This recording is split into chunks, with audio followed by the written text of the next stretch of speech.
어머님, 이 새벽에 저희 집엔 무슨 일이에요? 올케, 나 당분간 여기에서 살 거야.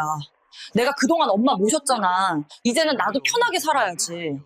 저와 시어머니의 관계는 정말 남들이 부러워할 만큼 좋았습니다. 신혼 초부터 시어머니께서는 저를 친딸처럼 대해주셨고 저 역시 친정어머니처럼 편하게 대할 수 있었죠. 명절이나 특별한 날이 아니어도 시댁 방문이 전혀 부담스럽지 않았고 오히려 가끔은 제가 먼저 찾아뵙곤 했습니다. 어머님, 오늘 제가 갈비찜 해드릴게요. 아이고 우리 며느리 그냥 와도 되는데 뭘 이렇게까지. 갈비찜 좋아하시잖아요. 저도 만드는 거 좋아하고요. 이런 대화가 자연스러웠던 우리 시댁은 겉으로 보기엔 정말 화목한 가정이었습니다. 남편도 효자였고 시어머니께서도 저희 부부를 아끼셨죠.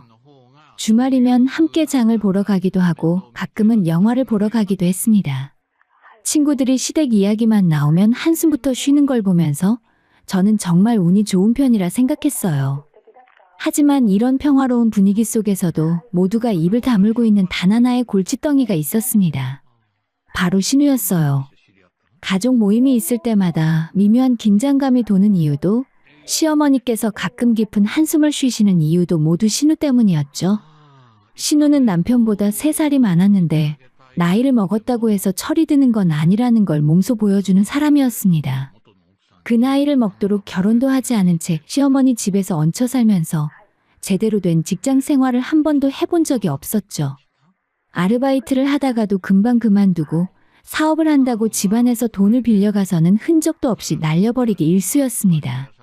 시어머니께서 말씀하시길 신우는 어릴 때부터 그랬다고 합니다. 공부는 안 하고 놀기만 좋아하고 뭘 시작하면 제대로 끝을 본 적이 없다고요. 학창 시절에는 학원비를 받아가서 오락실에서 다 쓰고 대학생 때는 등록금을 빌려가서 친구들과 여행을 다녔다고 합니다. 그래도 딸이니까 자식이니까 어머니는 계속해서 기회를 주셨습니다. 그런데 신우는 그 기회들을 하나도 살리지 못했습니다. 남편에게 물어보니 어릴 때부터 형제간의 불공평함도 심했다고 했습니다. 누나는 용돈 다 쓰고 나면 더 달라고 조르면 됐는데 나는 정해진 금액 이상은 절대 못 받았어. 어머니가 생활비 여유를 누나한테 다 써버리셔서 여유가 없으셨거든. 그럼 당신은 서운하지 않았어? 어릴 땐 나도 서운하고 화도 났었지. 근데 크면서 이해하게 됐어. 누나가 워낙 손이 많이 가니까 어머니도 어쩔 수 없으셨던 거지. 더 큰 문제는 신우의 태도였습니다. 시어머니 재산을 야금야금 탕진하고도 반성은커녕 내가 엄마 모시고 산 게 몇 년인데 이 정도는 받아야지. 라는 식으로 당당하게 말하더라고요. 그 말을 처음 들었을 때 저는 귀를 의심했습니다. 형님이 뭐래? 남편에게 물었더니 남편은 그저 한숨만 푹푹 쉬었어요. 원래 저래. 나도 어릴 때부터 봐왔으니까 이제 놀랍지도 않아. 그래도 그렇지. 어떻게 부모님 돈을 쓰고도 저렇게 당당하게. 말해봤자 소용없어. 저 사람은 자기 합리화의 천재거든. 뭐래도 자기는 잘못이 하나도 없대. 남편의 말대로였습니다. 신우는 자신이 한 모든 잘못된 행동에 대해 나름의 이유를 갖다 붙였어요. 사업이 망한 건 운이 나빴던 거고 돈을 못 갚는 건 경기가 안 좋아서고 집에서 빈둥거리는 건 한 번 사업을 한 뒤에 휴식기가 필요해서라는 식이었죠. 심지어 어머니께 손을 벌리는 것조차 엄마가 자신을 낳았으니 책임져야 하는 거 아니냐는 논리를 펼쳤습니다. 시어머니께서는 가끔 저에게 하소연을 하셨어요. 며느리야 미안하다. 우리 딸 때문에 집안의 마음이 편할 날이 없구나. 어머님 너무 걱정 마세요. 내가 저 애를 어떻게 키웠는데. 둘째는 그렇게 똑 부러지게 잘 크더니 첫째는 왜 저 모양인지. 원래 형제라도 사람마다 다르잖아요. 어머님 잘못 아니에요. 그래도 내 자식인데 어쩌겠니. 제발 큰 사고만 안 치고 살았으면 좋겠어. 어머님의 목소리에는 체념이 묻어 있었습니다. 딸을 포기할 수도 없고 그렇다고 계속 감싸줄 수도 없는 그 중간 어디쯤에서 어머님은 힘들어하고 계셨습니다. 특히 신우가 또 돈을 빌려달라고 할 때마다 어머님은 며칠씩 잠을 설치셨다고 합니다. 저희 부부는 결혼 초기부터 신우와는 가능한 한 거리를 두고 지내고 있었어요. 한 공간에 같이 있으면 스트레스만 받을 뿐이었고 직접적으로 부딪히면 오히려 상황만 더 나빠질 것 같았거든요. 명절에 마주칠 때도 인사만 간단히 하고 깊은 대화는 피했습니다. 올케 잘 지내? 네, 형님도 잘 지내시죠? 나 요즘 괜찮은 사업 건수 하나 물어왔는데 나중에 얘기 좀 할까? 올케도 관심 있을 것 같은데. 아, 저희는 바빠서 나중에요. 에이, 바쁘긴. 주말인데 뭐가 바빠? 그냥 잠깐만 시간 내줘. 진짜 약속이 있어서요. 다음에 제가 연락드릴게요. 신우가 무슨 제안을 하려고 할 때마다 재빨리 자리를 피하는 게 우리 부부의 생존 전략이었습니다. 한 번이라도 관심을 보이면 끝없이 얽히게 될 게 뻔했으니까요. 실제로 남편의 대학 동창이 신우의 사업 제안에 투자를 했다가 1,000만 원을 날린 적이 있었습니다. 그 이후로 그 친구는 남편을 만날 때마다 네 누나는 정말 하면서 말끝을 흐렸죠. 그렇게 우리는 신우를 의도적으로 멀리하며 평화로운 일상을 유지하려 했습니다. 시어머니께서 힘들어하시는 건 안타까웠지만 우리가 직접 나서서 해결할 수 있는 문제가 아니라고 생각했으니까요. 시어머니도 우리에게 신우 문제로 부담을 주고 싶어 하지 않으셨고 저희도 괜히 나섰다가 상황만 복잡해질까봐 조심스러웠습니다. 사실 신우의 존재는 우리 부부 사이에서도 가끔 갈등의 원인이 되곤 했어요. 여보, 요즘 어머님이 너무 힘들어 보이시는데 우리가 뭐라도 해야 하는 거 아니야? 뭘 어떻게 해? 누나한테 내가 뭐라 하면 말을 들을 사람도 아니고. 그래도 이대로 지켜보기만 할 거야. 당신이 직접 겪어보면 알 거야. 우리 누나는 정말 답이 없다니까. 남편의 말투에는 오랜 세월 쌓인 피로감이 묻어났습니다. 하지만 평화란 언제나 깨지기 마련이고 그것도 예상치 못한 방식으로 말이죠. 신우의 민폐는 점점 더 가족 전체로 확산되고 있었고 결국 우리 부부도 그 소용돌이 속으로 휘말려 들어가게 되었습니다.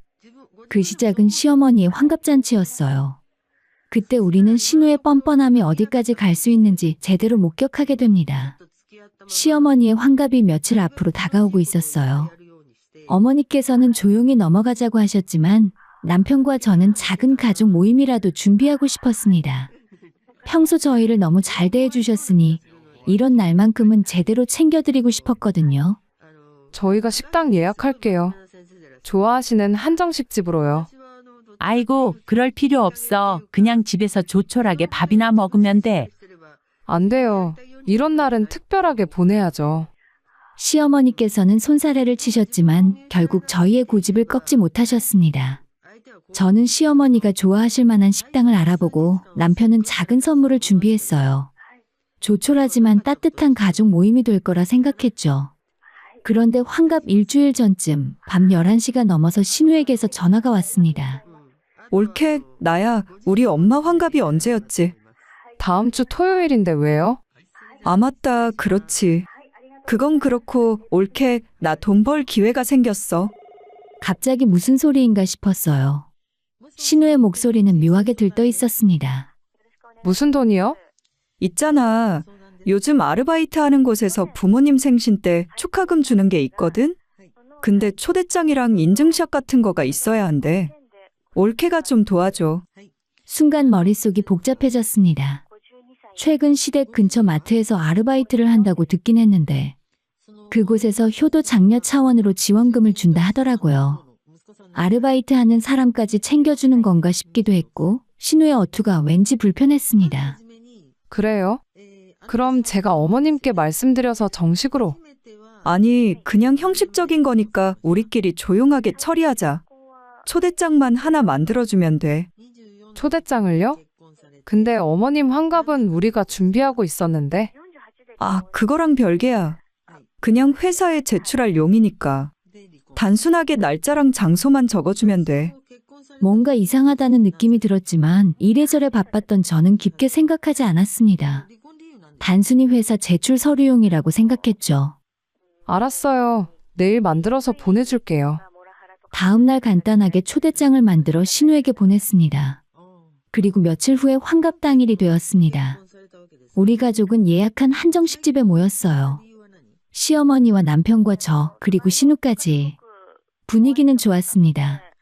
어머니께서는 오랜만에 편안한 표정을 지으셨고 음식도 입에 맞으셨다고 기뻐하셨죠. 어머님, 오늘 주인공이시니까 편하게 드세요. 고맙다. 며느리야, 이렇게 신경 써줘서? 그런데 식사가 시작되고 얼마 지나지 않아 식당 입구로 큰 화분이 배달되어 왔습니다. 배달 기사가 들고 온 화분에는 시어머니의 이름과 환갑을 축하합니다라는 리본이 달려 있었습니다. 우리는 서로 얼굴만 쳐다봤습니다. 누가 보냈는지 아무도 몰랐거든요. 이거 누가 보낸 거야? 남편이 물었지만 아무도 대답하지 못했습니다. 그때 신우가 벌떡 일어나더니 화분 옆에서 포즈를 취했어요. 엄마, 나랑 같이 사진 찍자. 회사에 제출해야 돼. 뭐? 아, 그냥 사진 한 장 찍자고. 빨리. 신우는 어머니를 화분 옆으로 데려가서 휴대폰으로 사진을 여러 장 찍었습니다. 어머니는 영문도 모른 채 어리둥절한 표정으로 서 계셨죠. 이제 됐어. 엄마 들어가서 밥 먹어. 사진을 다 찍고 나서 신우는 다시 자리에 앉았습니다. 그런데 밥을 먹는 둥 마는 둥 하더니 채 30분도 안 되어 자리에서 일어났어요. 나 먼저 갈게. 급한 일 생겨서. 뭐? 벌써? 누나 밥은 다 먹었어? 남편이 황당하다는 표정으로 물었지만 신우는 이미 가방을 들고 있었습니다. 배불러. 엄마 환갑 축하해. 나 먼저 간다. 그렇게 신우는 황급히 식당을 빠져나갔고 남은 우리 셋은 어안이 벙벙했습니다. 그날 저녁 집으로 돌아온 후에 남편에게서 충격적인 이야기를 들었습니다. 아까 연락 받았는데 누나가 지금 다니는 회사에서 지원금 받았대. 나한테도 초대장 만들어 달라고 해서 보내줬어. 그런데 그게 누나가 아마도 초대장을 조작한 것 같아. 남편은 휴대폰을 보여줬습니다. 신우가 회사에 제출한 초대장 사진이었는데 제가 보낸 초대장과는 내용이 달랐습니다. 날짜도 장소도 심지어 참석 인원까지 부풀려져 있었습니다. 누나가 회사에서 30만 원을 받았어. 부모 환갑잔치 비용 지원 명목으로. 그럼 그 돈은? 당연히 엄마한테 안 드리고 자기가 다 썼어. 저는 할 말을 잃었습니다. 환갑잔치라는 명분으로 회사에서 돈을 받고 화분을 보내서 인증샷을 찍은 것도 모두 계획된 일이었던 겁니다. 실제 잔치는 우리가 준비했는데 신우는 그걸 이용해서 자기 주머니에 돈을 챙긴 거였죠. 이건 너무한 거 아니야? 어머님 환갑을 이용해서 돈을 받다니. 나도 알아. 근데 누나한테 뭐라고 해봤자 아무 소용없어. 내가 뭘 잘못했냐. 회사에서 주는 거 받은 건데 라고 할 게 뻔해. 남편의 말이 맞았습니다. 다음 날 남편이 신우에게 전화를 걸어 따졌을 때도 신우의 반응은 예상 그대로였어요. 야, 그게 뭐가 문제야? 회사에서 주는 복지 혜택 챙겨 먹은 건데. 그래도 최소한 그 돈은 엄마한테 드려야 하는 거 아니야?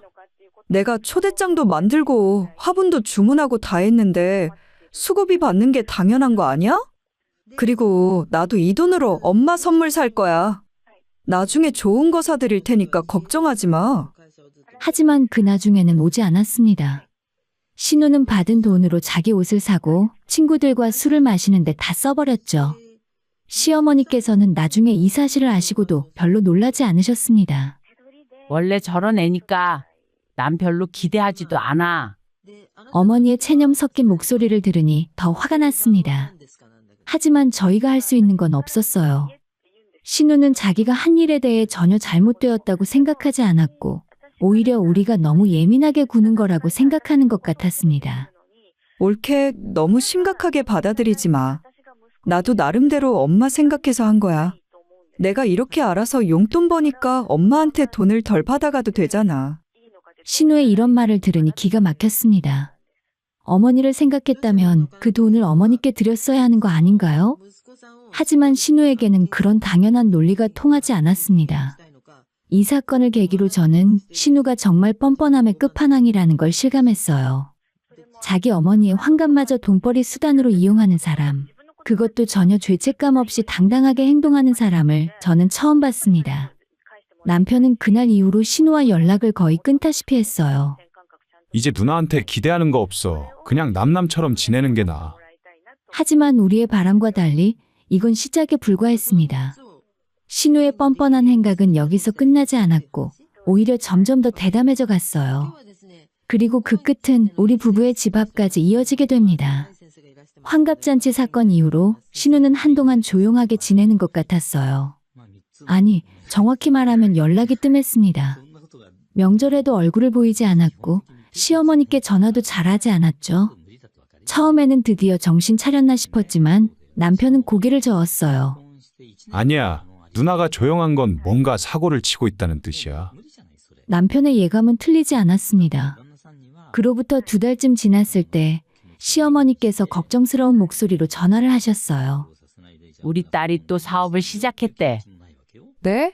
이번에는 무슨 사업이요? 친구랑 같이 카페를 연다나 뭐라나. 자세히는 모르겠는데 꽤 큰 돈이 필요하다고 하더라. 가슴이 철렁했습니다. 신우가 사업을 시작한다는 건 곧 시어머니 통장이 탈탈 털린다는 뜻이었으니까요. 어머님, 이번에는 얼마나 주셨어요? 5천만 원. 네? 5천이요? 그럼 차용증이나 계약서 같은 건 쓰셨어요? 그런 건 가족끼리 무슨 계약서를 써. 그냥 믿는 거지. 한숨이 절로 나왔습니다. 하지만 이미 돈을 들인 상황에서 제가 할 수 있는 말은 아무것도 없었어요. 그로부터 약 석 달 후에 예상했던 일이 벌어졌습니다. 큰돈을 투자한 신우의 카페 사업이 완전히 망한 것이었죠. 정확히는 문을 제대로 열지도 못하고 망했습니다. 개업 준비를 하면서 신우와 친구 사이에 의견 충돌이 생겨서 동업이 깨졌고 이미 쓴 돈은 돌려받을 수 없는 상황이었죠. 우리 딸이 연락이 안 돼. 시어머니의 전화를 받은 건 어느 금요일 늦은 저녁이었습니다. 언제부터요? 며칠 됐어. 전화도 안 받고 카톡도 확인을 안 하고 혹시 무슨 일 생긴 건 아닐까. 저랑 남편이 한번 알아볼게요. 너무 걱정 마세요. 남편이 신우의 친구들에게 연락을 돌린 결과 신우는 멀쩡히 살아 있었습니다. 다만 어머니를 피하고 있었을 뿐이죠. 그것도 그럴 것이 신우는 5천만 원을 날린 것도 모자라 어머니 명의로 개설된 적금 통장까지 해지해서 돈을 몽땅 빼간 것이었습니다. 어머니가 모아두신 적금을? 1,000만 원 정도 있었대.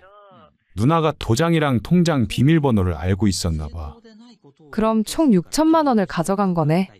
더 있어. 어머니 신용카드로 현금 서비스도 받았대. 500만 원. 저는 말문이 막혔습니다. 이건 단순히 뻔뻔한 수준이 아니었어요. 거의 범죄에 가까웠죠. 시어머니께서는 그 사실을 알고도 경찰에 신고하거나 하지 않으셨습니다. 그래도 내 딸인데 신고는 못 하겠어. 어머니는 그저 우시기만 하셨습니다. 평생 모은 돈을 딸에게 빼앗기고도 딸이 걱정되어서 잠을 이루지 못하시는 어머니를 보니 마음이 찢어지는 것 같았어요. 여보, 이건 우리가 가만히 있으면 안 되는 거 아니야? 뭘 어떻게 해. 누나를 찾아내서 돈을 받아낼 수도 없고. 우리는 일단 시어머니를 모시고 은행에 가서 모든 계좌를 정리하고 새로운 통장을 만들었습니다. 이번에는 신우가 절대 알 수 없도록 철저히 비밀로 했죠. 그렇게 한 달이 지났습니다. 신우는 여전히 연락이 없었고 우리는 이제 신우를 포기하기로 했습니다. 어머니께도 이제 딸은 없다고 생각하세요. 라고까지 말씀드렸죠. 그런데 어느 토요일 새벽 2시 느닷없는 초인종 소리에 잠에서 깼습니다. 누구야? 이 시간에. 잠에서 깬 남편이 일어나 인터폰을 확인했고 곧이어 표정이 굳어졌습니다. 우리 누나야. 뭐? 저도 벌떡 일어나 인터폰 화면을 봤습니다. 정말로 신우가 우리 집 앞에 서 있었어요. 큰 캐리어 가방 2개를 끌고서요. 문 좀 열어줘. 나 추워 죽겠어. 인터폰 너머로 신우의 목소리가 들렸고 남편과 저는 서로를 쳐다봤습니다. 어떡하지? 일단 밖에 추우니까 문은 열어줘야 할 것 같은데. 마지못해 현관문을 열자 신우가 캐리어를 끌고 당당하게 들어왔습니다. 야, 엘리베이터 앞에서 한참을 기다리게 하면 어떡해? 빨리 문 열어주지. 누나, 지금 새벽 2시야. 이게 대체 무슨 일이야? 남편이 물었지만 신우는 가방을 현관에 내팽개쳐놓고 거실로 들어가더니 소파에 털썩 앉았습니다. 배고파 죽겠다. 라면 좀 있어? 올케, 나 라면 좀 하나만 끓여줘. 누나, 아, 알았어. 그냥 내가 끓일게. 신우는 부엌으로 가서 찬장을 뒤지기 시작했습니다. 자기 집인 양 말이죠. 저는 어이가 없어서 그 모습을 멍하니 바라만 봤습니다. 계란은 어디 있어? 신우는 라면을 끓이면서 콧노래까지 불렀습니다. 마치 오랜만에 집에 온 것처럼 편안한 모습이었죠. 우리 부부는 거실 소파에 앉아서 어안이 벙벙한 표정으로 신우를 바라봤습니다. 라면을 다 끓인 신우는 냄비째 거실로 들고 와서 소파에 앉아 TV를 보며 먹기 시작했습니다. 누나, 도대체 무슨 일이야? 왜 여기로 온 거야? 남편이 참지 못하고 물었습니다. 아, 그거 나 이제부터 당분간 여기서 살 거야. 뭐라고? 왜 그렇게 놀라? 당연한 거 아니야? 내가 그동안 엄마 모시고 살았잖아. 이제는 나도 편하게 살아야지.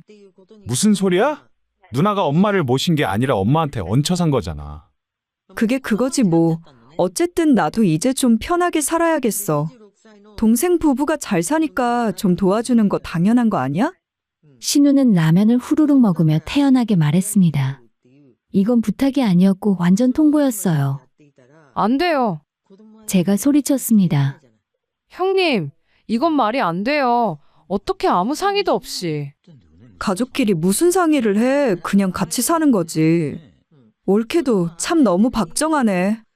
신우는 라면을 다 먹고는 냄비를 싱크대에 그냥 던져두더니 현관에 있는 자기 가방을 들고 안방 옆 작은 방으로 들어가 버렸습니다. 남편과 저는 멍하니 서로를 쳐다봤습니다. 이게 대체 무슨 상황인가 싶었죠. 남편도 당황한 기색이 역력했습니다. 우리는 그날 밤 한숨도 자지 못했어요. 옆방에서는 신우의 코 고는 소리가 요란하게 들려왔고 우리는 거실에 앉아서 대책을 논의했습니다. 내일 날 밝으면 당장 내보내야 해. 어떻게 해? 경찰을 부를 수도 없고. 그럼 어머니한테 연락드려야 하는 거 아니야? 지금? 이 새벽에? 우리는 결국 아침까지 기다리기로 했습니다. 하지만 한 가지는 분명했어요. 절대 신우를 이대로 둘 수는 없다는 것을 말입니다. 우리에게는 묘안이 필요했습니다. 그때 남편이 번뜩 떠오른 듯 말했습니다. 아, 맞다. 고모님. 고모님을 부르자. 우리 누나가 제일 무서워하는 사람이 고모님이잖아. 순간 제 머릿속에도 전구가 켜졌습니다. 시고모님. 시골에서 평생 농사를 지으며 사신 강인하고 무서운 분이었죠. 신우가 어릴 때부터 고모님 앞에서만은 꼼짝도 못했다는 바로 그분. 맞아, 아마도 고모님이라면. 우리 부부는 서로를 보며 미소를 지었습니다. 드디어 해결책을 찾은 것 같았으니까요. 신우는 아직 자신이 어떤 운명을 맞이하게 될지 전혀 모르고 있었죠. 그날 아침, 신우는 10시가 넘어서야 방에서 나왔습니다. 부스스한 머리에 편한 차림으로 마치 자기 집인 양 기지개를 켜며 나타났죠. 우리 집에서 뻔뻔하게 일어난 신우를 보며 저는 이를 악물었지만 참았습니다. 오늘 중으로 모든 게 해결될 테니까요. 남편은 출근 준비를 하면서 신우를 힐끔힐끔 쳐다봤습니다. 신우는 전혀 눈치채지 못했지만 남편은 이미 아침 일찍 시고모님께 전화를 드린 상태였죠. 고모, 안녕하세요. 저 민수예요. 민수야, 무슨 일이야? 아침부터 웬일이니? 고모, 실은 어제 새벽에 누나가 우리 집에 쳐들어왔어요. 뭐? 그 애가 너희 집에? 고모님의 목소리가 단번에 날카로워졌습니다. 네, 새벽 2시에 캐리어 들고 와서는 이제부터 여기서 살겠대요. 뭐라고? 그 버릇없는 것이. 고모, 부탁이에요. 좀 올라와 주실 수 있으세요? 누나가 고모 말은 들을 것 같아서요. 당연히 가야지. 내가 오늘 당장 올라갈게. 오랜만에 혼 좀 내줘야겠어. 고모님은 그날 오후 2시쯤 서울로 올라오신다고 하셨습니다. 저희는 신우에게는 아무 말도 하지 않고 있었죠. 깜짝 선물이 되어야 했으니까요. 남편이 출근하고 저도 재택근무를 하는 척하며 신우를 관찰했습니다. 신우는 소파에 누워서 TV를 보고 간식을 뒤지고 심지어 낮잠까지 코를 골면서 잤죠. 오후 2시 초인종이 울렸습니다. 누구야? 올케 친구야? 신우가 소파에서 일어나며 물었습니다. 글쎄요, 누군지 잘 모르겠네요. 저는 문을 열었고 거기에는 시고모님이 서 계셨습니다. 이른이 넘으셨지만 여전히 정정하신 모습에 날카로운 눈빛을 가지신 분이었죠. 어서 오세요, 고모님. 그래, 너가 수고 많았어. 고모님이 현관으로 들어서시자 거실 소파에 누워있던 신우의 얼굴이 새하얗게 변했습니다. 고모? 그래, 나다. 오랜만이네. 고모님의 목소리는 차가웠습니다. 신우는 얼어붙은 듯 그 자리에 서 있었습니다. 고모가 여긴 뭐 하러 왔어요? 뭐 하러 왔냐고? 네가 여기 왜 있는지 그걸 내가 물어봐야지. 대낮부터 소파에 퍼질러 앉아있지 말고 일어나. 그리고 방 정리부터 해. 네? 못 들었어? 너가 자빠져 잤던 작은 방 정리하라고. 고모님의 호통에 신우는 화들짝 놀라 방으로 뛰어들어갔습니다. 저는 고모님께 차를 대접하며 상황을 설명드렸어요. 정말 죄송해요. 이렇게까지 오시게 해서. 무슨 소리야? 당연히 와야지. 그의 버릇을 내가 고쳐놔야겠어. 고모님은 그날부터 우리 집에 머무시기로 하셨습니다. 그리고 신우에게는 지옥 같은 나날이 시작되었죠. 첫날 저녁 고모님은 신우를 불러 세웠습니다. 내일부터 아침 6시에 일어나. 6시? 왜? 왜긴 왜야. 사람이 일찍 일어나야 정신이 또렷하지. 그리고 아침 운동 갈 거야? 너 그렇게 빈둥거리니까 몸도 마음도 망가지는 거야. 신우는 입을 번긋거렸지만 고모님 앞에서는 감히 대들지 못했습니다. 다음 날 아침 6시 고모님은 정말로 신우를 깨웠어요. 일어나. 벌써 해 떴다. 당장 일어나라니까. 고모님은 이불까지 확 걷어버리셨습니다. 신우는 어쩔 수 없이 일어나서 운동복으로 갈아입고 고모님과 함께 아파트 주변을 걷기 시작했어요. 그리고 저는 거실 창문으로 그 모습을 지켜봤습니다. 신우는 비틀거리며 고모님을 따라가고 있었고 고모님은 마치 군대 교관처럼 똑바로 걸으며 신우를 재촉하고 계셨죠. 1시간 후 돌아온 신우는 숨을 헐떡이며 소파에 쓰러졌습니다. 땀 흘렸으면 씻어야지. 샤워부터 해. 고모, 나 좀. 말 대답하지 말고 빨리. 신우는 비틀거리며 욕실로 들어갔습니다. 샤워를 마치고 나오자 식탁에는 아침 식사가 차려져 있었어요. 제가 준비한 게 아니라 고모님께서 직접 만드신 거였죠. 고모님 이런 건 제가 해도 되는데. 괜찮아. 내가 이왕 있는 거 해야지. 그리고 너 고모님이 신우를 가리켰습니다. 밥 먹고 나서 설거지해. 네. 신우는 고분고분하게 대답했습니다. 평소의 건방진 모습은 온데간데 없었죠. 신우가 설거지를 하는 동안 고모님은 신우의 방을 점검하셨습니다. 이게 뭐야? 방이 또 왜 이 모양이야? 고모, 나 방금 일어났잖아. 일어났으면 방 정리 먼저 해야지.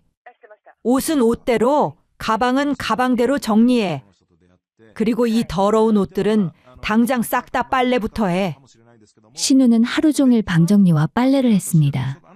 점심도 제대로 못 먹고 고모님이 시키는 대로 쉴 새 없이 움직였죠. 저녁 무렵이 되자 신우는 완전히 지쳐 보였습니다. 고모, 이제 나 좀 쉬어도 돼? 쉬긴. 저녁 먹었으면 산책 가야지. 저녁 먹고 소화시키려면 걸어야 해. 집에서 빈둥대면 뭐하니? 그날 저녁 신우는 소파에 앉아서 눈물을 글썽였습니다. 올케, 이러다가 나 죽겠어. 하지만 저는 동정심이 전혀 들지 않았습니다. 오히려 속이 시원했죠. 형님, 힘들면 나가도 돼요. 어디로 가라고? 집을 구하던지 아니면 어머니 집으로 가야죠. 신우는 고개를 저었습니다. 어머니 집으로 가면 또 어머니께 손을 벌려야 하는데 이미 통장을 다 털어먹은 상황에서 그럴 수도 없었던 거죠. 이틀째 되는 날 고모님의 훈련은 더 강도가 높아졌습니다. 옷 입고 따라 나와. 오늘은 내 친구가 하는 일 도와주러 갈 거야. 네? 무슨 일이요? 이삿짐 센터 하는 친구인데 그냥 짐 옮기는 거 도와주면 돼. 너 먹고 자기만 하니까 몸 좀 쓰는 게 좋아. 용돈도 너가 벌어서 쓰고. 고모, 나 허리 안 좋은데. 젊은 것이 무슨 허리가 안 좋아? 괜한 핑계 대지 마. 신우는 어쩔 수 없이 고모님을 따라 이사를 도우러 갔고 저는 남편에게 문자를 보냈습니다. 여보, 고모님 정말 대단하셔. 신우 완전히 길들이고 계셔. 다행이다. 조금만 더 버티면 알아서 도망 나갈 거야. 그날 저녁 신우는 완전히 녹초가 되어 돌아왔습니다. 허리를 부여잡고 절뚝거리며 걸어 들어오더니 소파에 쓰러졌어요. 내일은 여기 대청소할 거야. 이 집 구석구석 다 닦을 거니까 각오해. 신우의 얼굴이 창백해졌고 저는 고모님께 감사의 인사를 드렸습니다. 고모님 정말 감사합니다. 뭘 당연한 거지? 이번 기회에 저의 버릇 좀 고쳐야 해. 사흘째 되는 날 아침, 신우는 몰래 짐을 쌌습니다. 새벽에 몰래 빠져나가려는 것 같았죠. 하지만 고모님은 이미 알고 계셨습니다. 너 이 시간에 어디 가려고? 고모님이 신우의 방문 앞에 서 계셨습니다. 고모, 나 엄마 집에 가려고. 엄마가 보고 싶어서. 거짓말. 네가 언제 엄마가 보고 싶었어? 그냥 편하게 놀고 먹고 싶은 거지. 신우는 아무 말도 못했습니다. 가고 싶으면 가. 하지만 네 엄마한테는 내가 미리 전화해 놓을 거야. 결국 신우는 해가 뜨기도 전에 캐리어를 끌고 우리 집을 나갔습니다. 겨우 사흘 만의 도망이었죠. 저희 부부는 속으로 환호성을 질렀습니다. 하지만 고모님은 웃으며 말씀하셨어요. 걱정 마. 저 애 금방 다시 볼 거야. 이번엔 내가 제대로 교육시킬 거니까. 고모님의 말씀대로 이건 끝이 아니었습니다. 오히려 진짜 시작이었죠. 신우가 우리 집을 빠져나간 지 불과 2시간 만에 시어머니께 전화가 왔습니다. 우리 딸이 집에 왔는데 고모가 올라왔나 보네. 전화기 너머로 신우의 다급한 목소리가 들렸습니다. 엄마, 고모 좀 시골로 돌려보내, 제발. 시어머니께서는 한숨을 쉬시며 말씀하셨습니다. 고모님이 거기 계시니? 바꿔줄래? 저는 고모님께 전화를 드렸습니다. 고모님은 여유로운 표정으로 전화를 받으셨죠. 옳게 나야. 고모가 수고 많았네요. 근데 우리 딸이 그냥 이참에 내가 시골로 데려갈게. 어차피 놀고 먹기만 하는 거 내가 농사라도 가르쳐서 저애 제대로 사람 만들어 놓을 거야. 고모님의 단호한 목소리에 전화기 너머가 조용해졌습니다. 잠시 후에 시어머니께서 말씀하셨어요. 정말이에요? 그래, 나이 먹고 저런 애 때문에 속 썩지 마. 내가 책임질게. 알겠어요. 그럼 오늘부터 당장 부탁할게요. 시어머니의 목소리가 떨렸습니다. 안도와 감사가 섞인 목소리였죠. 고모님은 그날 오후에 시댁으로 건너가셨습니다. 남편과 저도 함께 따라갔어요. 신우가 어떻게 될지 궁금하기도 했고 시어머니께 인사도 드려야 했으니까요. 시댁에 도착하니 신우는 방 안에 문을 잠그고 숨어 있었어요. 고모님이 그 방문을 두드렸습니다. 당장 나와. 싫어, 나 안 나가. 빨리 나오라니까. 고모님의 목소리에는 타협의 여지가 없었습니다. 결국 신우는 3분도 버티지 못한 채 문을 열고 나왔습니다. 그 사이 눈이 퉁퉁 부어 있었어요. 너 이제 나랑 시골 가서 살 거야. 짐 싸서 빨리 나와. 시골이라고? 싫어. 네가 싫다고 안 하는 게 아니야. 엄마한테도 허락받았어. 신우가 시어머니를 쳐다봤습니다. 하지만 어머니는 고개를 돌리셨어요. 엄마, 미안해. 엄마는 이제 너를 어떻게 해야 할지 모르겠구나. 고모가 너를 제대로 된 사람으로 만들어 주실 거야. 시어머니의 목소리는 단호했습니다. 오랜 고민 끝에 내린 결정이라는 게 느껴졌죠.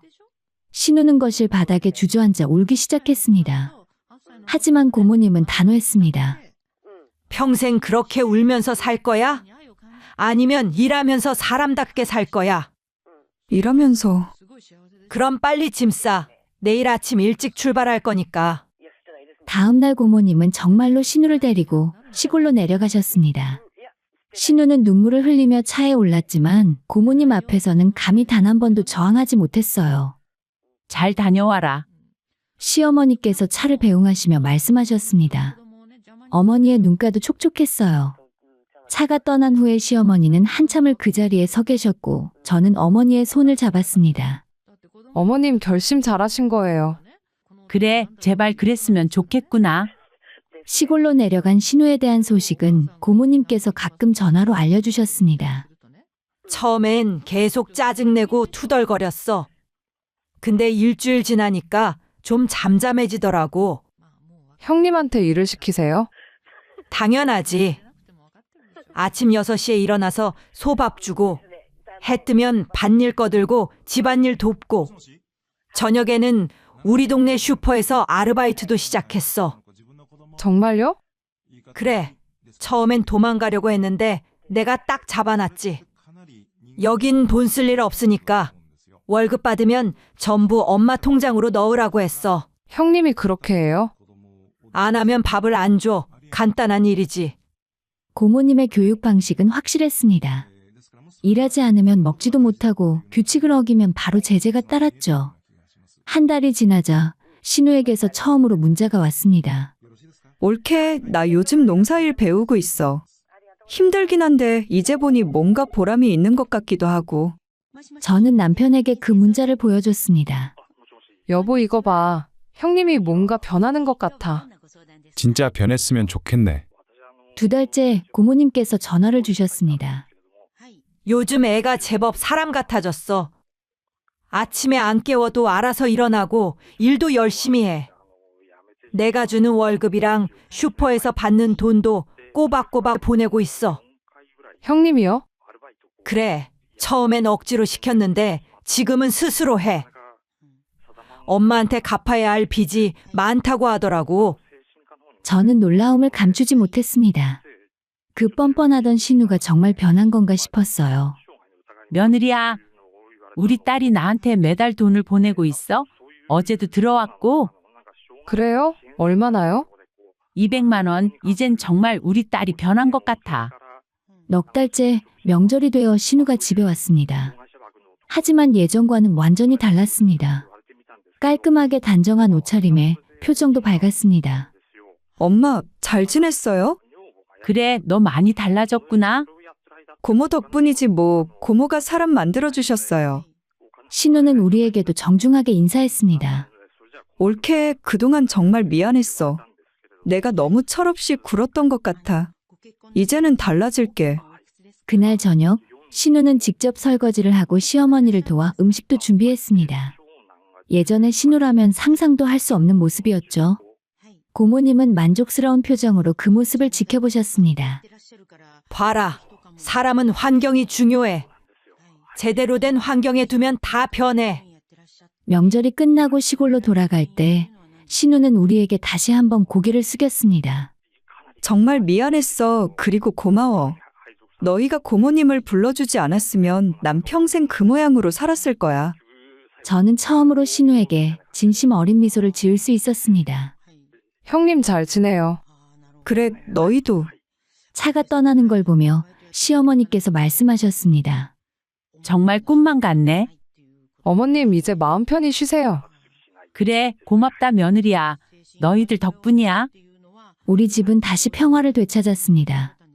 신우는 시골에서 새로운 삶을 살고 있었고 시어머니는 걱정 없이 편안한 노년을 보내실 수 있게 되었어요. 그리고 무엇보다 시고모님의 활약 덕분에 불가능해 보였던 변화가 일어났습니다.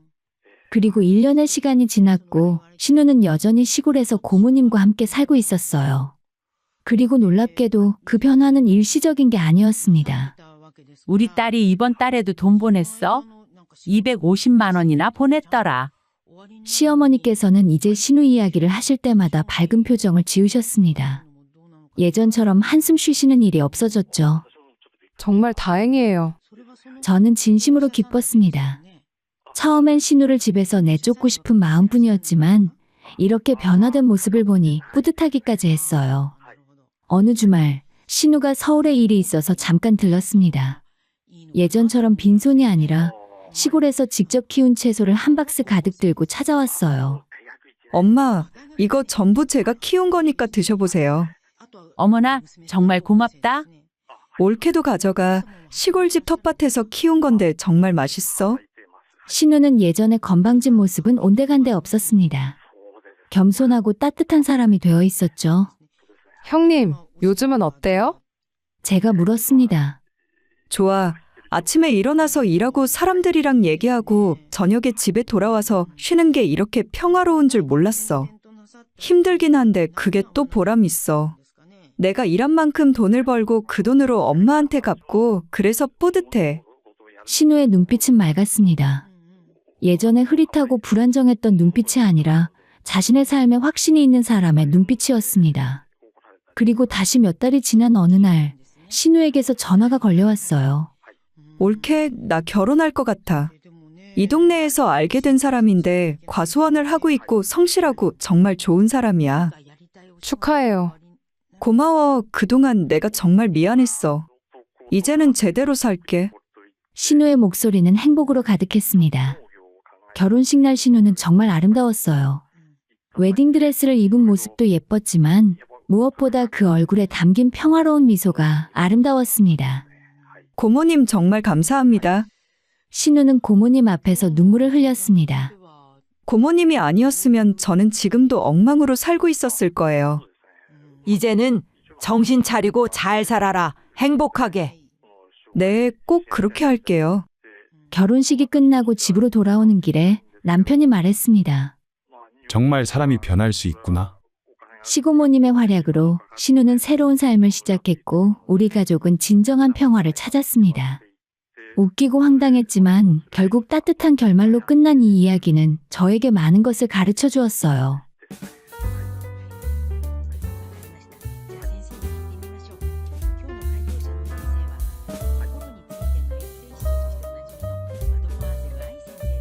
제가 남편과 결혼을 준비하던 그 시절, 저는 시댁의 경제적 상황이 좋지 않다는 것을 이미 알고 있었습니다.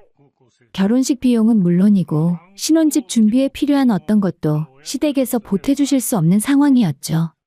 사실 처음엔 조금 섭섭한 마음도 있었습니다. 주변 친구들의 결혼 이야기를 들으면 대부분 시댁에서 이것저것 챙겨주시는 경우가 많았거든요. 하지만 남편을 사랑했고 그땐 돈이 전부는 아니라고 스스로를 다독였습니다. 그렇게 결혼식을 올리고 신혼집에 입주한 첫 주말, 시어머니께서 연락을 주셨어요. 내가 너희 집에 한번 가도 되겠니? 청소라도 좀 도와주고 싶어서. 아니에요, 어머님. 저희가 할 수 있어요. 아니야. 내가 결혼 준비할 때 아무것도 못 해줘서 마음이 너무 안 좋았어. 이렇게라도 해야 내 마음이 좀 편할 것 같아. 시어머니의 목소리에는 진심 어린 미안함이 담겨 있었습니다. 저는 거절하기가 어려워 결국 허락했고 그날 오후 시어머니께서 오셨어요. 손에는 직접 만드신 반찬이 가득 담긴 봉투를 들고 계셨죠. 어머님, 이렇게까지 안 하셔도 되는데요. 괜찮아. 내가 해줄 수 있는 게 이것밖에 없잖니. 너희 둘 다 일하느라 힘들 텐데 이거라도 먹으면서 힘내라. 시어머니는 그날 집안을 구석구석 청소해 주셨습니다. 화장실 타일 하나하나까지 닦으시고 베란다 정리까지 도와주셨어요. 저는 너무 미안해서 계속 말렸지만 시어머니는 오히려 즐거워하시는 표정이었습니다. 나 이거라도 해줄 수 있어서 좋아. 우리 아들이 좋은 집에서 사니까 기분이 좋다. 그 후로도 시어머니는 일주일에 한 번씩 집에 오셔서 반찬을 갖다 주시고 가끔 청소도 도와주셨습니다. 저는 처음엔 부담스러웠지만 점점 시어머니의 마음을 이해하게 되었어요. 자식 결혼할 때 경제적으로 도와주지 못한 게 진심으로 미안하셨던 거겠죠. 명절이 다가왔을 때 저는 당연히 시댁에 가서 제사 준비를 도와드려야 한다고 생각했습니다. 하지만 시어머니의 반응은 의외였어요. 우리 집은 괜찮으니까 너희 친정 다녀와. 명절에 친정 부모님 얼굴도 봐야지. 아니에요. 제가 시댁에 가서 도와드려야죠. 아니야. 우리 집은 제사도 간소하게 지내고 우리끼리 다 할 수 있어. 친정 가서 부모님 얼굴 보고 와. 결혼하면 친정 가기 힘들잖아. 시어머니는 정말 제 친정 방문을 허락하셨습니다. 아니, 오히려 권유하셨죠. 저는 그런 시어머니가 너무 고마웠습니다. 주변 친구들이 명절 스트레스 이야기를 할 때마다 저는 제 시어머니가 얼마나 좋은 분인지 자랑하곤 했어요. 우리 시어머니는 정말 다르셔. 청소도 도와주시고 반찬도 해주시고 명절에 친정 먼저 가라고 하셔. 친구들은 부러워했고 저 역시 제가 정말 운이 좋다고 생각했습니다. 시어머니는 늘 조심스러우셨고 우리 부부의 사생활을 존중해 주셨어요. 집 비밀번호도 물어보지 않으셨고 올 때마다 미리 연락을 주셨습니다. 내가 내일 반찬 좀 갖다 주려는데 집에 있니? 네, 어머님, 오세요. 아니면 문 앞에 두고 갈까? 너희 쉬는데 방해하고 싶지 않아서. 이렇게 배려심 깊은 시어머니를 만나다니 저는 정말 복을 받았다고 생각했습니다. 남편도 어머니가 저를 좋아하신다며 기뻐했고 우리 부부는 시어머니와 좋은 관계를 유지했습니다. 시어머니는 항상 제게 말씀하셨어요. 며느리야, 너한테 너무 미안해. 결혼할 때 아무것도 못 해줘서. 근데 너 덕분에 우리 아들이 행복해 보여서 정말 고마워. 아니에요. 저도 어머님 만나서 행복해요. 어머님이 저한테 너무 잘해주세요. 저는 진심으로 그렇게 생각했습니다. 시어머니는 제게 친정어머니 같은 존재가 되어가고 있었고 저 역시 시어머니를 진심으로 따르고 싶었어요. 그렇게 우리는 서로 믿음을 쌓아갔고 저는 이 관계가 영원히 지속될 거라고 믿어 의심치 않았습니다. 결혼한 지 2년이 지난 어느 가을이었어요. 늘 일주일에 한 번씩은 연락을 주시던 시어머니께서 며칠째 연락이 없으셨어요.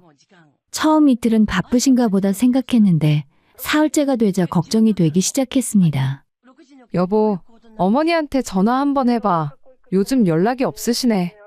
남편이 시어머니께 전화를 걸었지만 받지 않으셨습니다. 한 번도 아니고 여러 번 전화를 드렸는데도 응답이 없었어요. 시아버지께도 전화를 드렸지만 마찬가지였습니다. 이상하다. 우리 부모님이 전화를 안 받을 리가 없는데. 남편의 표정이 심각해졌습니다. 저 역시 불안한 마음이 커져갔어요. 혹시 두 분께 무슨 일이라도 생긴 건 아닐까 걱정이 됐습니다. 그날 저녁 우리 부부는 급히 시댁으로 향했습니다. 시댁 앞에 도착해 초인종을 눌렀지만 반응이 없었죠. 불안해진 남편이 큰 소리로 불렀어요. 엄마, 나왔어요. 문 좀 열어주세요. 한참을 기다리자 겨우 문이 열렸습니다. 시아버지께서 나오셨는데 얼굴이 많이 수척해 보이셨어요. 아버님 무슨 일 있으세요? 전화를 안 받으셔서 걱정했어요. 아, 그게 들어와라. 시아버지의 목소리는 힘이 없었습니다. 집 안으로 들어가자 더 큰 충격이 기다리고 있었어요. 시어머니께서 방에 누워 계셨는데 완전히 기력을 잃은 모습이었어요. 평소 그렇게 밝고 건강하시던 시어머니의 모습이 아니었죠. 어머님 어디가 아프신 거예요? 제가 급히 다가가 손을 잡았습니다. 시어머니의 손은 차갑고 힘이 없었어요. 눈을 뜨시더니 저를 보시고는 눈물을 흘리셨어요. 대체 무슨 일이 있으신 거예요? 남편도 당황해서 아버지께 물었습니다. 아버지, 도대체 무슨 일이에요? 어머니가 왜 이러세요? 시아버지는 한숨을 깊게 쉬시더니 무거운 입을 열었습니다. 네 형 때문이다. 형요. 형이 뭘 어쨌는데요? 네 형이 주식 투자한다고 돈이 필요하다더라. 큰 돈을 벌 수 있는 기회라면서 돈을 빌려달라고 했어. 우리한테 그런 돈이 어디 있냐고 했더니 집을 담보로 대출을 받아달라고 하더라. 저는 그 말을 듣고 식은땀이 흘렀습니다. 집을 담보로 대출이라니. 시댁은 전세로 살다가 10년 전에 겨우 작은 아파트를 장만하셨는데 그게 시부모님의 유일한 재산이었거든요. 그래서 대출을 받아주신 거예요? 시어머니가 고개를 끄덕이셨습니다. 나도 처음엔 안 된다고 했어. 근데 네 형이 무릎 꿇고 빌더라. 이번 한 번만 도와주면 정말 큰 돈을 벌어서 갚겠다고, 부모 효도도 제대로 하겠다고. 그래서 결국에는 시아버지가 말을 이었습니다. 1억 원을 대출받아서 네 형한테 줬어. 그런데 그 후로 네 형이 연락이 두절됐다. 전화도 안 받고 집에도 안 들어오고 알아보니까 직장도 그만뒀다고 하더라. 남편의 얼굴이 새하얗게 변했습니다. 그게 언제 일인데요? 한 달 전이야. 우리도 그동안 첫째를 찾으려고 여기저기 알아봤어. 친구들한테도 연락했고 회사에도 물어봤는데 아무도 연락이 안 된다고 하더라. 완전히 잠적한 거야. 저는 머리가 멍해졌습니다. 1억 원이면 적은 돈이 아니에요. 게다가 집을 담보로 받은 대출이라면 무조건 갚아야만 했습니다. 그럼 대출은 어떻게 하시려고요? 매달 갚으셔야 하는 거 아니에요? 시어머니는 고개를 떨구셨습니다. 이번 달 이자도 못 냈어. 우리 벌이로는 이자도 감당이 안 돼. 원금은 엄두도 못 내고. 이러다가 집까지 잃을까 봐 무섭다. 평생 모아서 겨우 장만한 집인데. 시어머니는 말을 잇지 못하고 울기만 하셨습니다. 그 모습을 보니 제 마음도 무너져 내렸어요. 그동안 저를 친딸처럼 아껴주시고 챙겨주셨던 시어머니였는데 이렇게 힘든 상황에 처하셨다니. 남편이 제 손을 꽉 잡았습니다. 여보, 이번에는 우리가 도와드려야 할 것 같아. 남편의 목소리는 떨리고 있었지만 눈빛만큼은 단호했습니다. 저는 고개를 끄덕였어요. 물론 1억이 우리에게도 큰 돈이었죠. 하지만 시부모님께서 평생 모은 집을 잃게 할 수는 없었어요. 어머니, 아버지, 걱정하지 마세요. 저희가 도와드릴게요. 뭐 너희가 안 돼. 너희도 살기 바쁜데 어떡해. 시아버지께서 손을 저으셨지만 남편이 단호하게 말했습니다. 아버지, 형이 돌아올 때까지 저희가 대신 갚을게요. 매달 조금씩이라도 갚으면 되잖아요. 지금 집을 잃게 할 수는 없어요. 시어머니는 그 말을 듣고 남편의 손을 붙잡으시며 울었습니다. 저는 시어머니의 손을 잡았습니다. 차갑고 떨리는 그 손을 꽉 잡으며 말했어요. 괜찮아요. 저희 가족이잖아요. 가족끼리 돕는 건 당연한 거예요. 그날 밤 우리는 시댁에서 하룻밤을 보냈습니다. 시어머니께 따뜻한 죽을 끓여드리고 며칠 동안 제대로 드시지 못한 시부모님께 식사를 챙겨드렸어요. 시어머니는 식사를 하시면서도 계속 눈물을 흘리셨습니다. 엄마, 형도 곧 연락 올 거예요. 분명히 사정이 있어서 그런 거예요. 남편은 시어머니를 위로했지만 저는 사실 속으로 확신이 없었습니다. 한 달이나 연락이 두절된 사람이 과연 돌아올까 싶었죠. 하지만 지금은 시어머니께 희망을 드리는 게 중요했어요. 집으로 돌아오는 차 안에서 남편이 말했습니다. 여보, 미안해. 우리 형 때문에 당신까지 고생하게 됐네. 괜찮아. 우리가 함께 해결하면 돼. 당신 혼자 짊어질 일이 아니야. 당신 수입이 나보다 많잖아. 아무래도 부담 많이 될 텐데. 그래도 괜찮아. 어머니가 그동안 우리한테 얼마나 잘해주셨는데. 이제 우리가 보답할 차례야. 저는 진심으로 그렇게 생각했습니다. 시어머니는 늘 저를 친딸처럼 대해주셨고 그 마음에 보답하고 싶었어요. 비록 큰돈이 들어가는 일이지만 가족을 위한 일이라면 기꺼이 감당할 수 있다고 믿었습니다. 그 다음 주부터 우리 부부의 생활은 완전히 달라졌어요.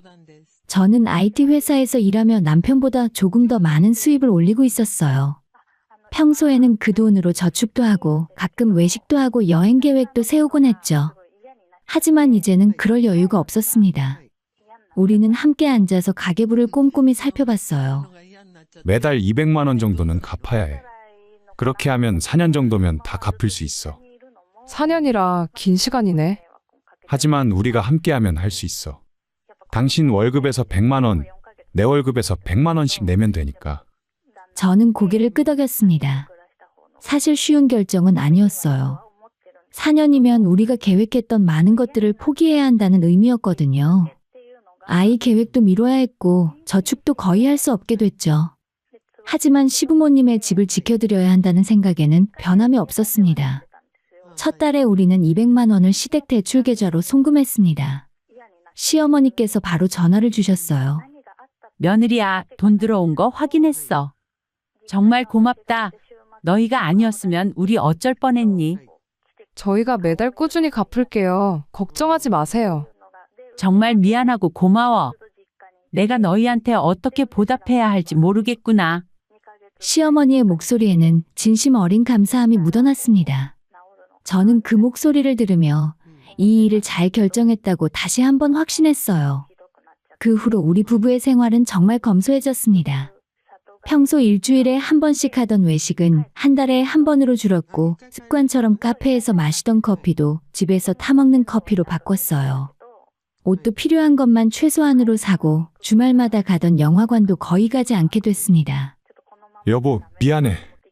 당신이 그동안 모은 돈도 다 여기에 들어가게 생겼네. 괜찮아. 우리 나중에 또 모으면 돼. 지금은 시부모님이 더 중요하지. 남편은 미안한 표정을 지었지만 저는 정말 괜찮았습니다. 물론 가끔은 힘들었어요. 친구들이 해외여행 사진을 SNS에 올릴 때, 새로 산 명품 가방을 자랑할 때 순간적으로 부러운 마음이 들기도 했죠. 하지만 그럴 때마다 시어머니의 수척했던 얼굴을 떠올렸습니다. 가족을 위한 희생이라고 생각하면 견딜 수 있었어요. 시어머니는 우리가 이렇게 도와주는 것에 대해 늘 조심스러워 하셨습니다. 전화를 하실 때도 더 신중해지셨고, 집에 오실 때도 전보다 더 자주 물어보셨어요. 며느리야, 내가 이번 주에 반찬 좀 갖다 줘도 될까? 아니면 너희 바쁠까 봐. 가져다 주세요. 어머님 반찬 정말 맛있잖아요. 그래? 그럼 토요일에 갈게. 너희 돈 쓰게 하기 미안해서 내가 할 수 있는 건 이것밖에 없구나. 시어머니는 전보다 더 자주 반찬을 만들어 오셨습니다. 밑반찬들을 정성스럽게 준비해서 가져다 주셨죠. 덕분에 우리는 장볼 비용을 많이 아낄 수 있었어요. 6개월이 지났을 때 시어머니께서 우리 집에 오셔서 말씀하셨습니다. 너희 집 청소는 이제 내가 맡을게. 괜히 청소 아줌마 부르지 말고. 그러실 필요 없어요. 저희가 할 수 있어요.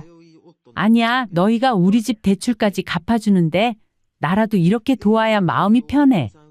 청소 아줌마 한 번씩 부르면 돈 들잖아. 그 돈이라도 아껴서 너 옷이라도 한 벌 더 사. 시어머니는 고집스럽게 우리 집 청소를 맡아주셨습니다. 한 달에 한 번씩 오셔서 집안을 깨끗하게 청소해 주셨어요. 화장실, 베란다, 창문까지 꼼꼼하게 닦아주셨죠. 그렇게 1년이 지났습니다. 우리는 매달 200만 원씩 대출금을 갚아나갔어요. 시어머니는 매번 감사하다며 눈물을 보이셨고, 시아버지도 우리를 볼 때마다 미안하다고 말씀하셨습니다. 우리 큰아들은 아직도 연락이 없어. 어디서 뭘 하는지 너한테 정말 미안하다. 괜찮아요. 아주버님이 언젠가는 돌아오겠죠. 하지만 속으로는 형이 돌아오지 않을 것 같다는 생각이 들었습니다. 벌써 1년이 넘었는데도 아무런 소식이 없었거든요. 남편도 형을 찾기 위해 여기저기 알아봤지만 마치 증발한 것처럼 흔적을 찾을 수 없었어요. 2년째 접어들었을 때 저는 승진을 했습니다. 월급이 조금 올랐죠. 그 소식을 들은 시어머니께서 기뻐하셨어요. 승진했다며? 축하한다. 우리 며느리 정말 대단하구나. 월급 오른 걸로 맛있는 거라도 사 먹어. 그동안 너무 고생했잖아. 아니에요, 어머니. 저희 괜찮아요. 사실 월급이 올랐지만 우리는 여전히 검소하게 살았습니다. 오른 월급만큼 대출 상환 금액을 조금 더 늘렸어요. 조금이라도 빨리 갚고 싶었거든요.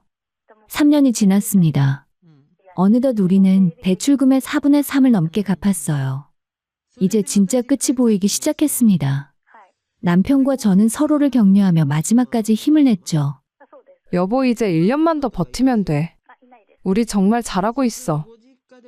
당신 덕분이야. 당신이 없었으면 못했을 거야. 무슨 소리야. 우리 함께 한 거지. 그 3년 동안 우리는 정말 많은 것을 포기했습니다. 친구들의 결혼식에도 최소한의 축의금만 내고 명절 때도 양가 부모님께 용돈을 많이 드리지 못했어요. 저희 부모님께서는 사정을 아시고 이해해 주셨지만 마음 한편으로는 항상 죄송했습니다. 드디어 4년째가 되었습니다. 마지막 달에 우리는 남은 대출금 전액을 갚았어요. 은행 계좌에서 마지막 송금을 완료하는 순간 남편과 저는 서로를 껴안았습니다. 드디어 다 갚았어. 그러게 정말 끝났네. 우리는 기쁨의 눈물을 흘렸습니다. 4년이라는 긴 시간 동안 열심히 일하고 절약하고 참고 견딘 결과였어요. 이제야 진짜 우리만의 삶을 시작할 수 있을 것 같았습니다. 시댁의 소식을 전하자 시어머니와 시아버지께서 바로 우리 집으로 오셨어요. 시어머니는 우리를 보자마자 눈물을 터뜨리셨어요. 고맙다. 너희가 아니었으면 우리 집 잃을 뻔했어. 4년 동안 정말 고생 많았다. 시아버지도 남편의 손을 꽉 잡으시며 말씀하셨습니다. 아들 며느리야, 너희 은혜는 평생 잊지 못할 거야. 정말 미안하고 고맙다. 저는 시어머니를 안아드렸습니다. 4년 동안 함께 고생한 가족이라는 생각에 가슴이 뭉클했어요. 이제 걱정 마세요. 다 끝났어요. 이제 우리 모두 편하게 살 수 있어요. 그래, 너 정말 천사가 따로 없다. 우리 집에 복덩이가 들어왔어. 그날 우리는 함께 저녁 식사를 했습니다. 시어머니께서 정성껏 준비해 오신 음식으로 소박한 축하 자리를 가졌죠.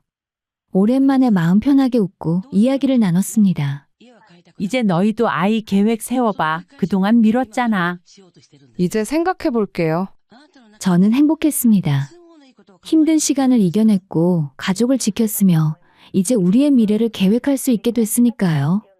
시어머니는 여전히 좋은 분이셨고 우리는 진정한 가족이 되었다고 믿었습니다. 그때까지만 해도 저는 알지 못했어요. 이 모든 것이 계획된 연극이었다는 사실을. 대출을 완전히 갚은 지 일주일이 지났습니다. 우리 부부는 오랜만에 여유를 되찾았다는 기쁨에 들떠 있었어요. 4년 동안 참았던 외식도 하고 쇼핑도 하고 주말에는 가벼운 여행이라도 다녀올 계획을 세우고 있었죠. 그런데 그날 시어머니께서 갑자기 전화를 주셨습니다. 내일 시간 돼? 집에 좀 들를 수 있겠니? 무슨 일이세요? 아, 그냥 할 이야기가 좀 있어서 내일 저녁에 와. 목소리가 평소와 달랐습니다. 뭔가 딱딱하고 차가운 느낌이었어요. 하지만 저는 대수롭지 않게 생각했죠. 아마 무슨 좋은 소식이라도 있으신가 보다 싶었습니다. 다음 날 저녁 남편과 함께 시댁을 방문했어요. 문을 열고 들어가자마자 느낌이 이상했습니다. 평소 따뜻하게 맞이해 주시던 시어머니의 미소가 없었거든요. 어서 와, 앉아. 시어머니의 말투가 명령조였습니다. 저는 남편과 눈빛을 교환했어요. 뭔가 잘못된 것 같다는 느낌이 들었죠. 거실 소파에 앉자 시어머니께서 테이블 위에 종이 몇 장을 놓으셨습니다. 이게 뭐예요, 어머니? 남편이 물었습니다. 시어머니는 팔짱을 끼고 말씀하셨어요. 우리 집안 제사 날짜야. 올해부터는 제대로 지내야지. 그동안 너희가 힘들까봐 간소하게 했는데 이제 빚도 다 갚았으니까 제대로 해야 할 때야. 저는 깜짝 놀랐습니다. 제사 일정표라니. 그동안 시어머니는 제사를 간소하게 지내시고 우리 부부에게 부담을 주지 않으셨는데 갑자기 왜 이러시는 걸까요? 그리고 이건 명절 때 준비할 음식 목록이야. 앞으로는 며느리가 다 준비해야 해. 당연한 거잖아. 어머님, 그게 갑자기 왜 이러세요? 제가 조심스럽게 물었습니다. 시어머니는 저를 쳐다보며 차갑게 말했어요. 왜긴 왜야? 원래 며느리가 해야 할 일이잖아. 그동안 내가 너무 봐줬지? 봐줬다니요? 남편이 당황한 목소리로 물었습니다. 시어머니는 코웃음을 쳤어요. 그래, 봐준 거지?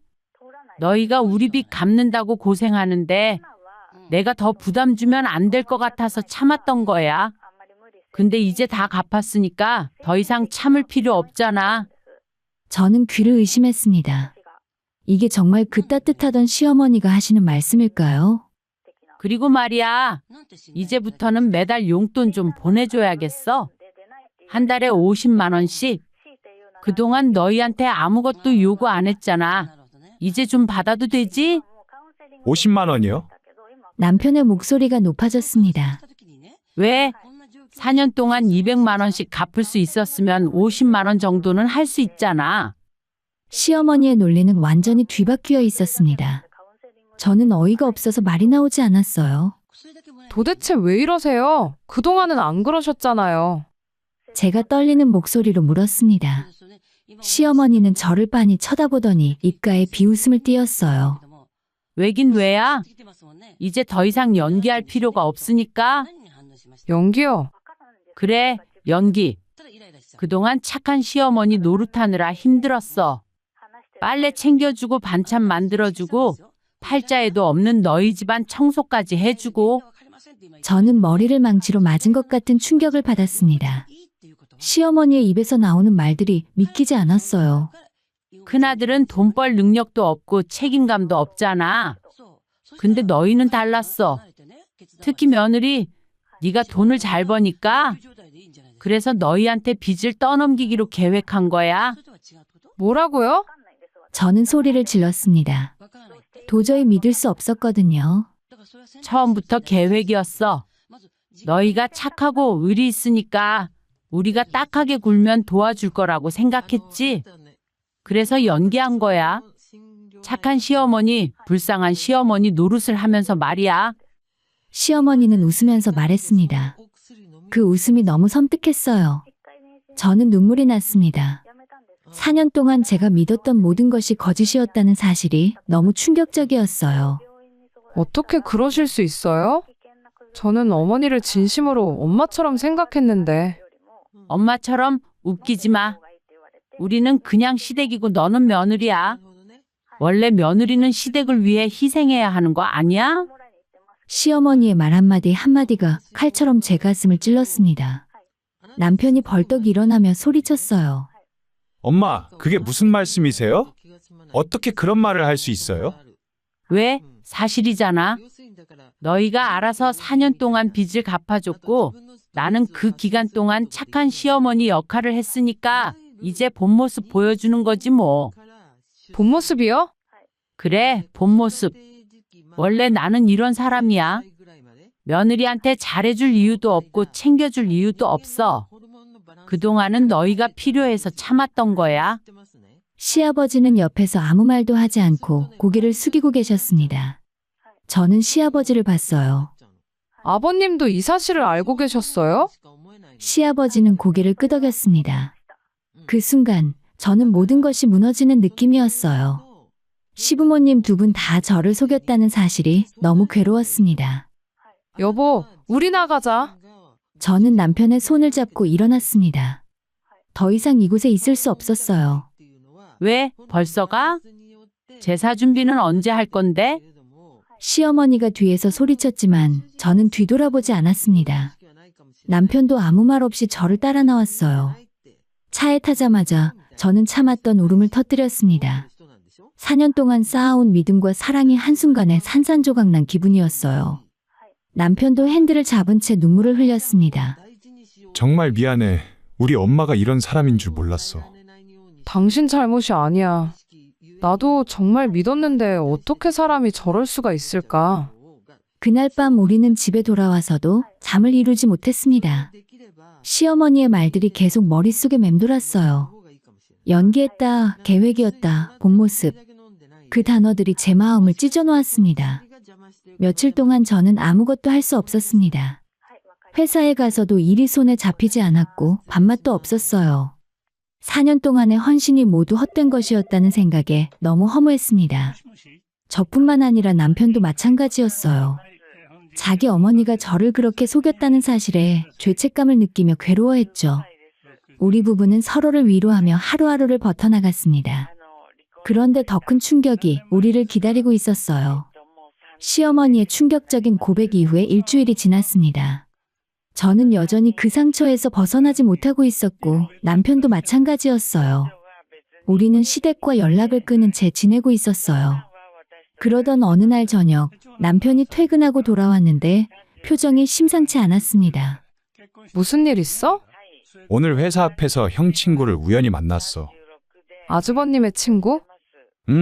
옛날엔 정말 친했는데 오랜만에 우연히 만났어. 그래서 반갑게 인사했지. 남편은 소파에 주저앉으며 한숨을 깊게 쉬었습니다. 그 사람이 형 이야기를 하더라. 너네 형 요즘 잘 나가더라. 새 아파트에서 사는 거 봤어. 라고 말이야. 뭐라고? 저는 귀를 의심했어요. 형이 새 아파트에 산다니요? 나도 놀라서 물어봤어. 무슨 아파트냐고. 그랬더니 새로 지은 신축 아파트래. 한 달 전쯤 우연히 형을 봤는데 차도 외제차 타고 다니더라는 거야. 그게 무슨 소리야? 저는 충격의 말을 잇지 못했습니다. 형이 사라진 게 아니라 잘 살고 있었다니? 그럼 지난 4년은 도대체 뭐였단 말인가요? 내일 흥신소에 한번 가볼 거야. 형이 그 아파트를 어떻게 샀는지 알아봐야겠어. 다음 날 남편은 반차를 내고 탐정사무소를 찾아갔습니다. 저도 황당함과 궁금함에 일이 손에 잡히지 않을 정도였죠. 그리고 며칠 후에 남편이 돌아왔는데 손에 서류 봉투를 들고 있었습니다. 얼굴은 분노로 일그러져 있었고 눈은 충혈되어 있었어요.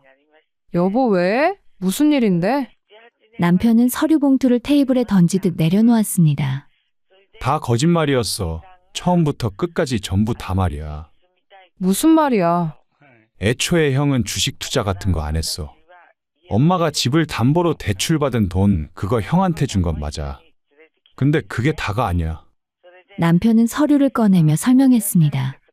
엄마는 대출을 1억만 받은 게 아니라 3억을 받았어.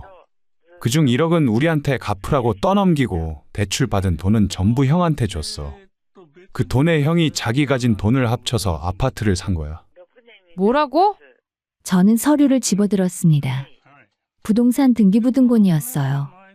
형의 이름으로 된 아파트 소유권이 명확하게 적혀 있었습니다. 취득 일자를 보니 4년 전 바로 우리가 빚을 갚기 시작한 그 시점이었어요. 이게 진짜야? 거기서 제대로 확인한 거야. 형은 도망간 게 아니라 엄마가 마련해준 아파트에서 잘 살고 있었어. 휴대폰 번호도 바꾸고 직장도 옮기고 마치 실종된 것처럼 연출한 거지. 저는 손이 떨렸습니다. 분노와 배신감이 한꺼번에 밀려왔어요.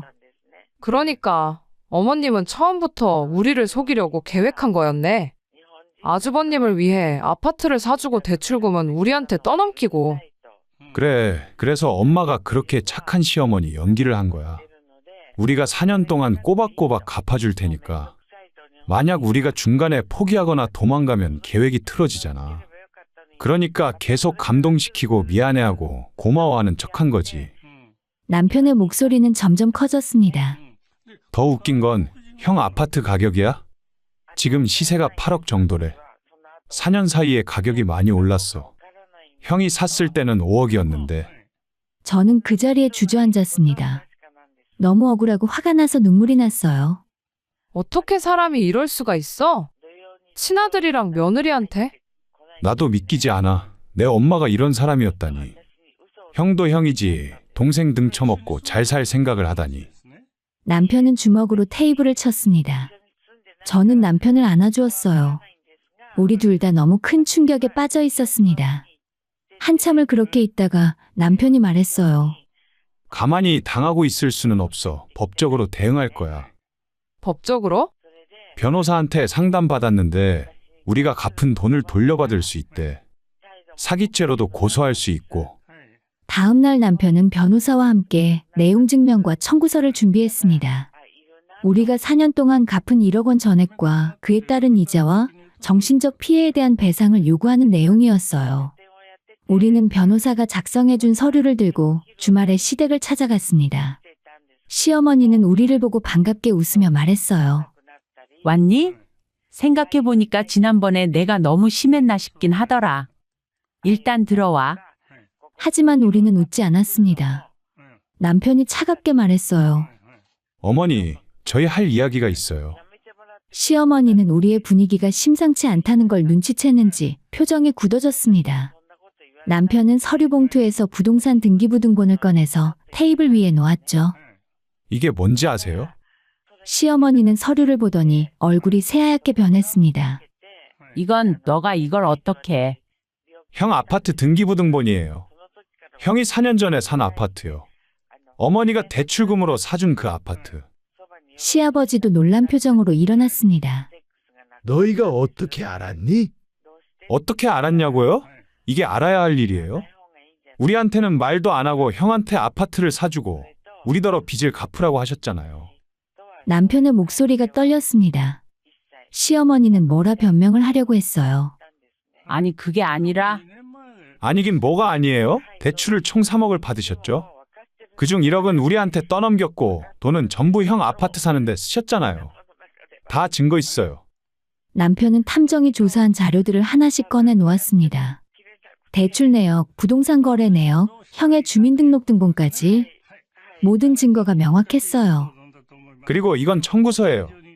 우리가 4년 동안 갚은 돈 1억 원, 그리고 그에 대한 이자와 정신적 피해 배상금까지 합쳐서 1억 2천만 원을 청구할 거예요. 시어머니는 당황하며 말했습니다. 둘째야, 우리가 잘못했어. 그렇지만 우리는 돈이 없어. 그걸 어떻게 갚아? 형한테 받으세요. 형 아파트 팔면 되잖아요. 애초에 그 아파트 우리 돈으로 산 거예요. 그건 안 돼. 그건 네 형 집이야. 남편이 차갑게 웃었습니다. 형 집이요? 우리 돈으로 산 집이 형 집이라고요? 그럼 나머지는 법정에서 얘기하시죠. 남편은 내용 증명을 테이블 위에 놓고 일어났습니다. 2주 안에 돈을 갚지 않으시면 법적 절차를 밟을 겁니다. 사기죄로 고소할 거예요. 그리고 형도 공범이니까 같이요. 심각한 상황에 시어머니가 울면서 매달렸습니다. 하지만 남편은 뿌리치고 나왔습니다. 저도 남편을 따라 나오면서 마지막으로 말했어요. 저는 어머니를 정말 엄마처럼 생각했어요. 4년 동안 진심으로 모셨고요. 근데 어머니는 저를 이용만 하셨죠? 이제 그 대가를 치르셔야 해요. 우리는 시댁을 나와 차에 탔습니다. 뒤에서 시어머니의 울음소리가 들렸지만 저는 더 이상 동정심이 들지 않았어요. 배신당한 상처가 너무 컸거든요. 내용 증명을 보낸 지 사흘째 되던 날, 시어머니께서 먼저 전화를 주셨습니다. 남편이 받았어요. 둘째야, 제발 만나자. 만나서 이야기 좀 하자. 할 이야기 없어요. 돈 갚으실 거면 그냥 계좌로 보내세요. 아들아, 우리가 정말 잘못했어. 그렇지만 1억 2천은 너무 큰 돈이야. 우리한테 그런 돈 없어. 말씀드렸잖아요. 형 아파트 파세요. 그건 안 돼. 그건 네 형 집이라니까. 남편이 차갑게 웃었습니다. 여전히 형만 챙기시네요. 좋아요. 그럼 법정에서 봐요. 남편은 전화를 끊었습니다. 그 후로도 시어머니는 계속 전화를 했지만 우리는 받지 않았어요. 일주일 후에 형이 직접 저희를 찾아왔습니다. 4년 만에 보는 아주버님의 모습이었어요. 깔끔한 옷차림에 좋은 시계를 차고 있었죠. 동생, 나랑 이야기 좀 하자. 형한테 할 말 없어. 야, 그래도 형제잖아. 엄마가 너무 울어서 내가 왔어. 우리 좀 적당한 선에서 타협하자. 남편이 비웃었습니다. 타협. 형은 4년 동안 좋은 아파트에서 편하게 살았고 우리는 형 아파트값 갚느라 고생했는데 무슨 타협이야? 그건 나도 엄마가 그렇게까지 할 줄은 몰랐어. 거짓말하지 마. 형도 다 알고 있었잖아. 연락처 바꾸고 숨어 지낸 것도 우리가 빚 갚는 동안 가만히 있었던 것도 전부 형이 의도한 거야. 아주버님은 그 이후로도 변명을 늘어놓았지만 우리는 듣지 않았습니다. 결국 형도 포기하고 돌아갔어요. 2주가 지났지만 시댁에서는 아무런 연락이 없었습니다. 우리는 약속대로 법적 절차를 시작했어요. 변호사를 통해 정식으로 소송을 제기했습니다. 경고가 아닌 진짜로 소송이 시작되자 시댁은 당황했는지 시어머니가 다시 연락을 해왔어요. 며느리야, 둘째한테 이야기해서 제발 소송 취하해줘. 우리가 돈 갚을게. 시간만 좀 줘. 이미 늦었어요. 2주 드렸잖아요. 제발 우리 집안 망신당하게 하지 마. 이웃들이 다 알게 되면 어떡하니? 저는 차갑게 대답했습니다. 그건 어머니가 생각하실 일이죠. 한 달 후에 첫 재판이 열렸습니다. 우리 측 변호사는 모든 증거를 제출했고 시댁은 제대로 된 반론을 하지 못했어요. 증거가 너무 명확했거든요. 재판이 끝나고 일주일 후에 시어머니께서 직접 우리 집을 찾아왔습니다. 얼굴은 수척하고 눈은 퀭하게 들어가 있었어요. 우리가 졌어. 변호사가 이기기 힘들다고 하더라. 첫째네 아파트를 팔기로 했어. 그 돈으로 너희한테 갚을게. 그러니까 제발 여기에서 소송 취하해줘. 남편이 물었습니다. 형은 뭐래요? 네 형은 화를 내고 원망하지만 어쩔 수 없잖아. 법적으로 너희가 이기면 더 큰 금액을 물어내야 한대. 당연하죠. 사기죄가 인정되면 형사처벌까지 받을 텐데요. 우리가 잘못했어. 돈 다 갚을 테니까 용서해줘. 한 달 후에 아주버님의 아파트가 팔렸고 더 입지가 좋지 않고 작은 평수로 이사를 갔어요. 시댁은 약속대로 1억 2천만 원을 우리 계좌로 송금했습니다. 통장에 찍힌 그 숫자를 보며 남편과 저는 복잡한 심경이었어요. 드디어 끝났네. 이제 진짜 끝이야. 며칠 후에 시어머니께서 마지막으로 전화를 주셨습니다. 돈 잘 받았니? 네, 받았어요. 그래, 이제 우리 다시 예전처럼 지낼 수 있는 거지? 저는 단호하게 대답했습니다. 아니요. 어머니와 저희는 이제 남남이에요. 뭐? 그게 무슨 소리야? 돈도 다 갚았는데? 돈 문제가 아니에요. 어머니는 저를 4년 동안 속이고 이용했어요. 그 상처는 돈으로 치유되지 않아요. 남편도 전화를 넘겨받았습니다. 엄마, 나도 더 이상 엄마 아들 아니에요. 엄마는 앞으로도 계속 형만 챙기시면 돼요. 우리한테는 이제 연락하지 마세요. 둘째야, 그래도 나는 네 엄마야. 엄마는 진작에 저를 버리셨잖아요. 형을 선택하셨고요. 이제 그 선택의 결과를 받아들이고 사세요. 남편은 전화를 끊었고 우리는 시댁 식구들의 전화번호를 모두 차단했습니다. 그 후로 우리는 시댁과 완전히 연을 끊었어요. 명절에도 연락하지 않았고 제사에도 가지 않았어요. 시어머니께서 몇 번 우리 집 앞까지 찾아오셨지만 저희는 문을 열어드리지 않았습니다. 받은 1억 2천만 원으로 우리는 새로운 시작을 했습니다. 그리 좋지는 않지만 아늑한 새 보금자리로 이사를 했고 그동안 미뤘던 아이 계획도 다시 세우기 시작했어요. 시어머니는 결국 진심으로 후회했을 겁니다. 큰아들을 위해 작은아들을 희생시켰고 그 결과 두 아들을 모두 잃었으니까요. 하지만 그건 시어머니가 스스로 선택한 결과였습니다. 사람의 진심을 이용하고 배신하면 그 대가는 반드시 따르는 법이에요. 저희는 그 교훈을 뼈저리게 배웠고 시댁도 마찬가지였을 거예요. 저와 남편은 앞으로 오직 우리 가족만을 위해 살아갈 것입니다.